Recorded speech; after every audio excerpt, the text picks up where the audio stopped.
आमंत्रित केलं आणि आज हा कार्यक्रम आयोजित केला त्याबद्दल त्यांचे आभार. आणि तुमच्यामुळेच हा योग जुळून आला की आज माझी यांची ओळख होत आहे. खूप खूप धन्यवाद. आणि खरं तर रिसील.in प्रस्तुत महाराष्ट्र उद्योग भूषण पुरस्कार जो आहे तो अतिशय प्रतिष्ठित लोकांनाच दिला जातो आणि त्याची निवडही खूप अगदी चोखंदळपणे केली जाते. महाराष्ट्रातून बऱ्याचशा ठिकाणाहून आज इथं मंडळी आलेले आहेत. म्हणजे फक्त नाशिककरच नाही, स्थानिकच नाही, तर महाराष्ट्रभरून लोक आली आहेत.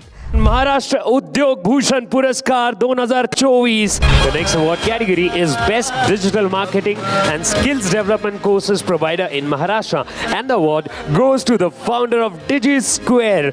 Can I have on the stage Sheetal Karade and Swati Churi?